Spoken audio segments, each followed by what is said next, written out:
What if the one nutrient you've been told to load up on, the very building block of muscle, the secret weapon for weight loss, is silently sabotaging your health?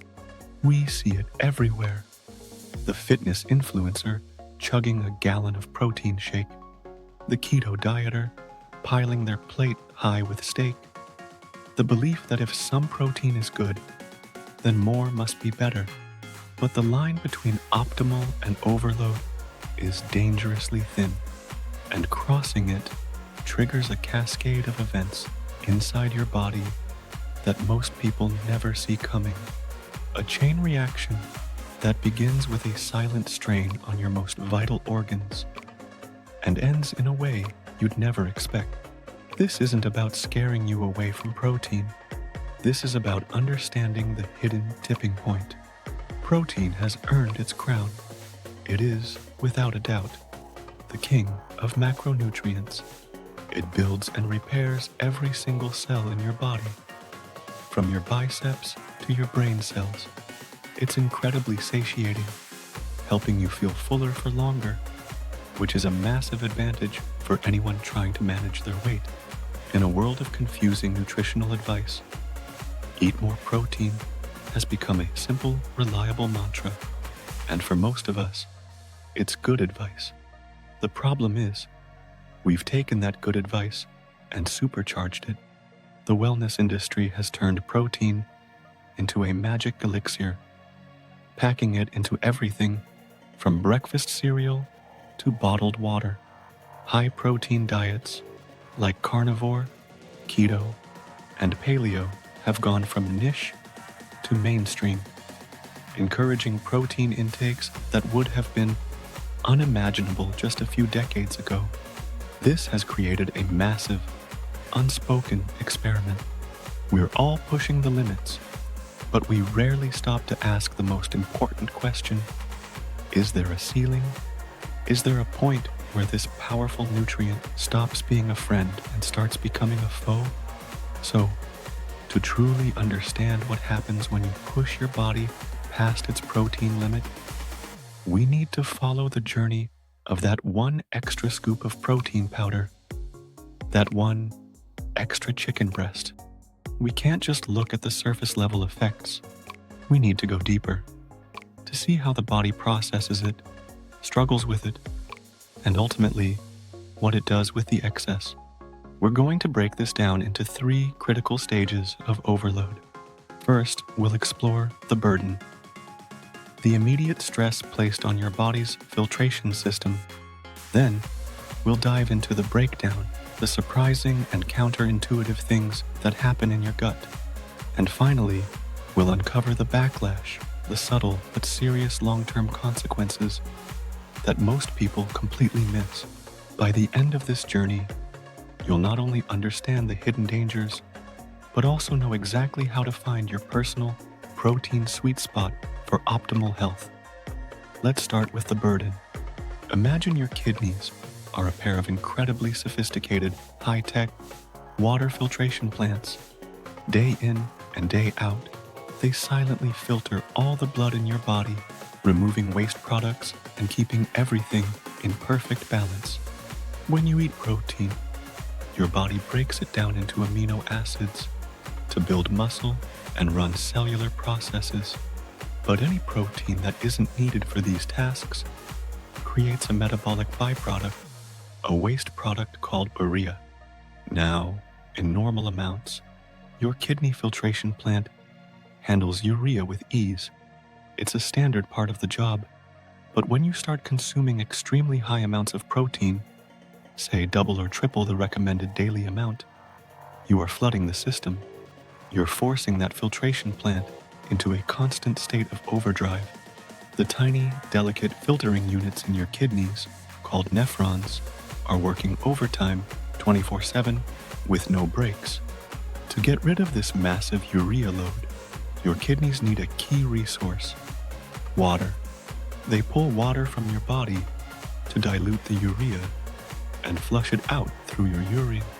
This is why one of the first, most subtle signs of excessive protein intake is a constant, nagging state of low-grade dehydration. You might feel a little more thirsty, a little more fatigued, or notice your urine is darker. You might just brush it off, but it's your body's first warning light.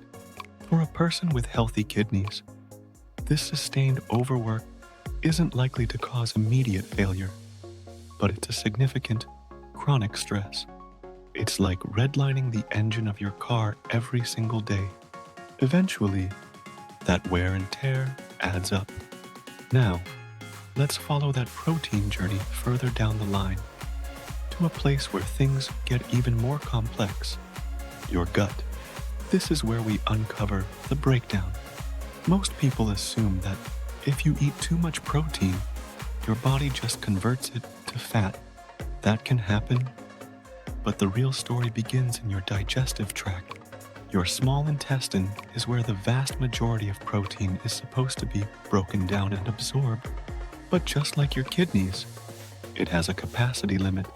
When it's overwhelmed by a massive protein load, undigested protein molecules continue their journey down into the large intestine, or colon, and the environment there is drastically different.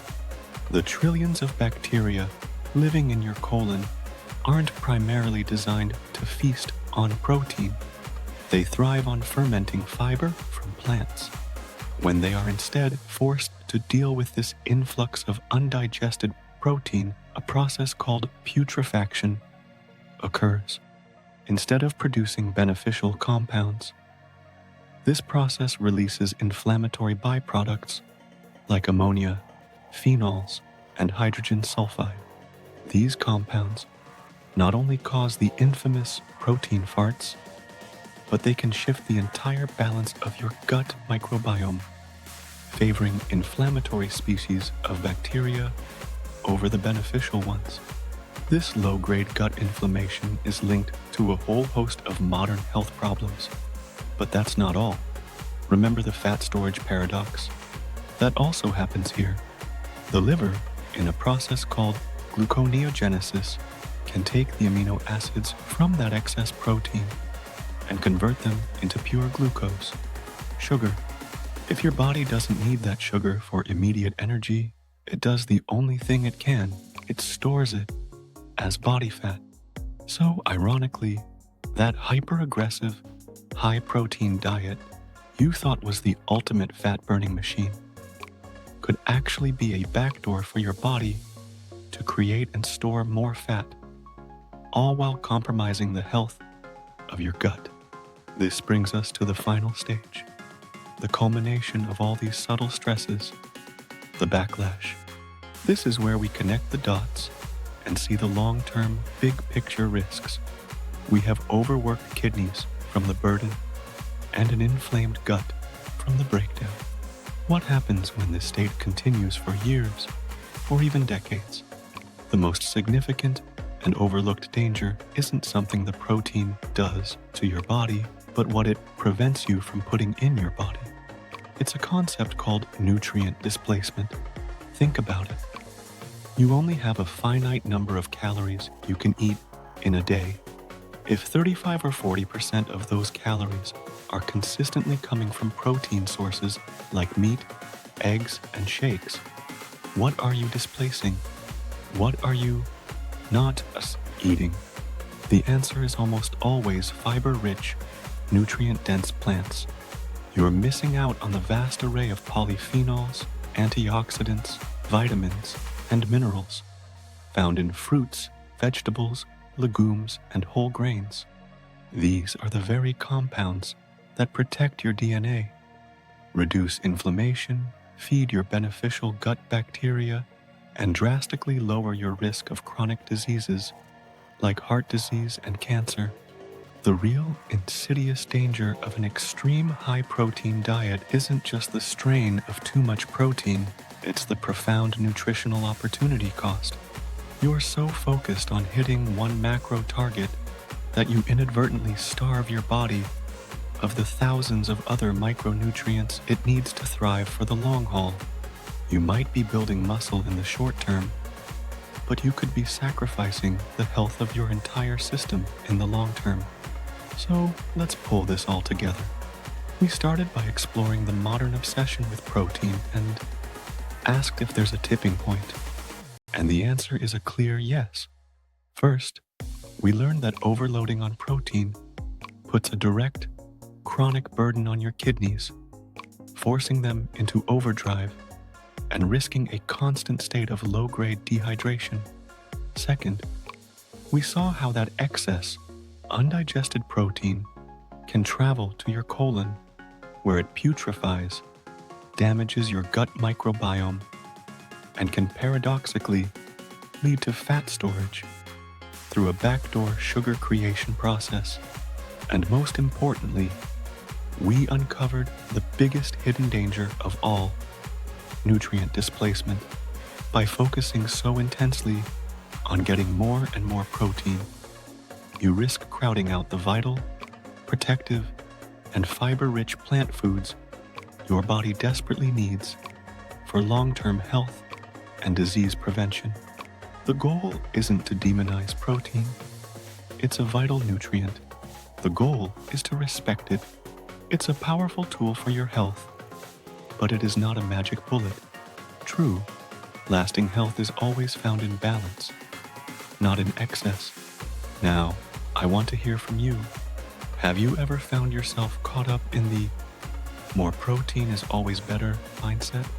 What was your experience? And did you notice any of these subtle effects? Share your story or any questions you have in the comments below. I do my best to read as many as I can. And of course, if you found this breakdown valuable and you want to keep learning about the real science of health without all the hype, make sure to subscribe and hit that notification bell so you don't miss what's coming next. Remember, understanding how your body truly works is the best tool you have for building a healthier life. Thanks for watching.